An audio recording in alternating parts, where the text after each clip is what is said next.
So Luckson, please come. Again, Luckson's from Haiti. We support him. He started an orphanage down there. But he's coming this morning to share with the devastation of the hurricane. And we're going to receive an offering. I'm going to tell you what we're going to do and how we're going to help. But I'm going to quit talking. Luckson, will you give him a warm welcome this morning? Thank you. Thank you. Good morning, church. It's my pleasure to be here. As Pastor Tom said, you have been supporting me even before you know it. And by the way, you have been doing a great job. And I'm very grateful for your support. Not me personally, but over 300 kids we meet weekly to teach Bible stories and teach artworks. Through your support, we have been able to send 3 of these children to school. Over 35 of them have not been able to attend school. Our ministry is mainly focused on underprivileged orphans, as myself. I lost my mom when I was 8 years old. But thankfully, I had my father and other people who came around me and supported me, invested in me. So it's just fair to give back what I was given. But this morning, I'm not going to talk about the orphanage. I'm going to talk about a city that is very close to my heart, where I was born, called Bombardopolis. As many of you may have seen, I don't know how many of you watch news or listen to radio, but my hometown, Haiti, has been really going through a very difficult time, especially the first week of October when Hurricane Matthew hit with a Category 4 hurricane. And it's swept from the south and reside in my hometown in the northwest, in a city called Bombardopolis. I don't know if it's up there. So, okay. So that's what happened. Over 1,000 people lost their lives due to this hurricane, and hundreds were injured. And as a result, especially in my hometown, over 155 people are now left without home, shelters, food, water, clean water to survive. And not only on top of everything that happened during the hurricane, we had a huge rainfall. As it's just more than we expected or more we could handle. And as a result of that, the town has been flooded. And in some part of town, the water keeps running, but in some other part, it just sits there. So either way, it's a threat to the health of the society. So as a result, we have been having a lot of cases of cholera. And both of our main hospitals are filling up with people who were affected with the cholera. And on top of that, now we see an increase of infection among women and children. And women have been having a very hard time to pee, including one of my sisters who have been, after intense pain, she started peeing blood.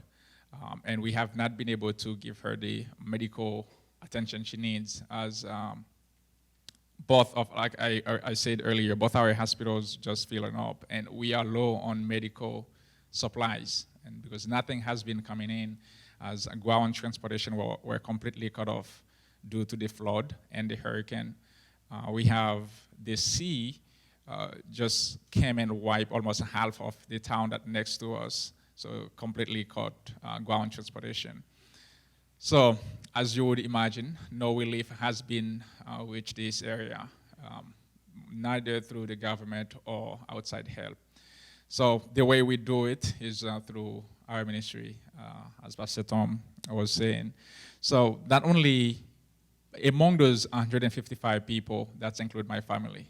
It's hard to believe that they are homeless now. So, and my presence here today, like I said, it's not for them alone, not for my family, but to really help people to understand that these people are in need of help. When situations like that happen, 2 things normally happen. People come to God as a result of what happened, including my uncle. We have been praying for him for years, and his wife his house fell on his wife when he was out of town. That happened on a Wednesday night, and my father did not find this out until Thursday afternoon. So she spent all night on Wednesday and all day on Thursday under the house. She was found unconscious with her 5-year-old daughter who got hit in the head. My aunt back is almost split up, and she's still in need of medical assistance as well. As you would imagine, she's still in intense pain. But my uncle, when he got back, he attempted to commit suicide 3 times. And this past Sunday, as we were still flooded, my father he wasn't sure if they would have church. It was already get wet, but he decided to go to the church anyway to pray with anybody who would show up. So surprisingly, a good handful of people show up for service. And in the middle of the service, my uncle showed up with his son, shocking everybody because he never had any interest in church. But after he attempted to commit suicide, his wife was in the hospital. He's unable to provide care for her. The hospital did not have the facility, the resources needed to provide to do the surgery. So seeing his family is going through trouble and feeling helpless, so he attempted to commit suicide. And he went into the hallway and in front of the altar, and he pulled away 2 ropes where he was going to kill himself and his son. He threw them away, and he gave his life to Christ in the midst of it. So even in the midst of the mess, God is working, but these people are constantly in need of help.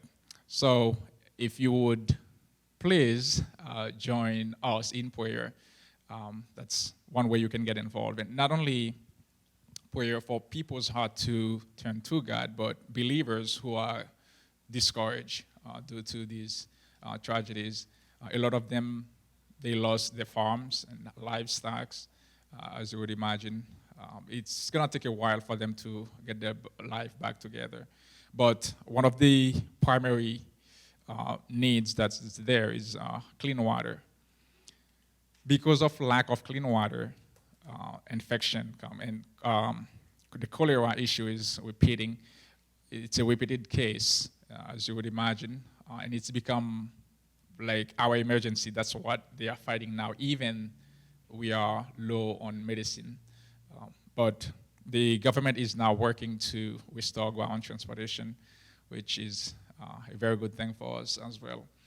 So the first way you can pray that God would use this moment to call people back to Him, but also pray that the church would stand firm to minister to the people in that unique opportunity. As Pastor Tom asked me this morning, will there be any churches that close their door as a result of that? Yes. People are afraid of losing their lives. At some point, I was afraid of even answering any phone calls from Haiti, because every time I get a phone call or a text, oh, did you know so-and-so? They just died. In the midst of it, most of the people who died is a result of hunger, cholera, and infection, lack of medical care. A good example, my dad's younger brother, he died and left 4 daughters. My cousin died. We lost 4 relatives in a span of a week. And it's hard.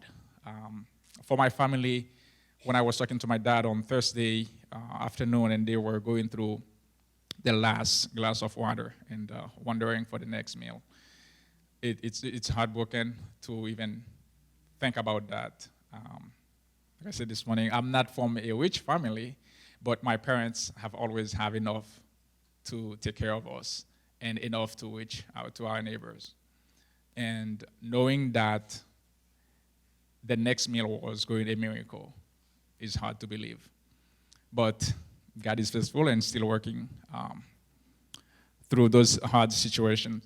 So, like I said, how you can get involved in helping us to support this water filter project. We have, that's in a sense originated from this church.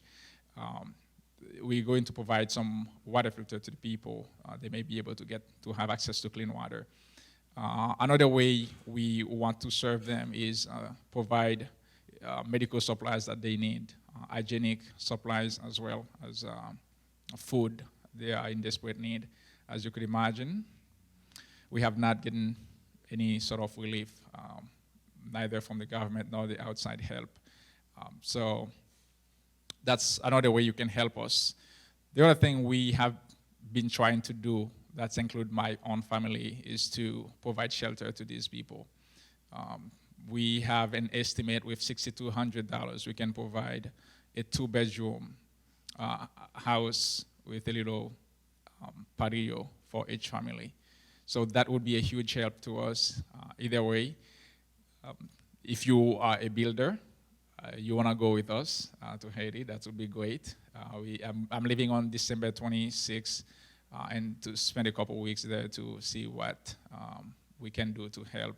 Not only we build houses, the church, but also some other stuff that needs to be done.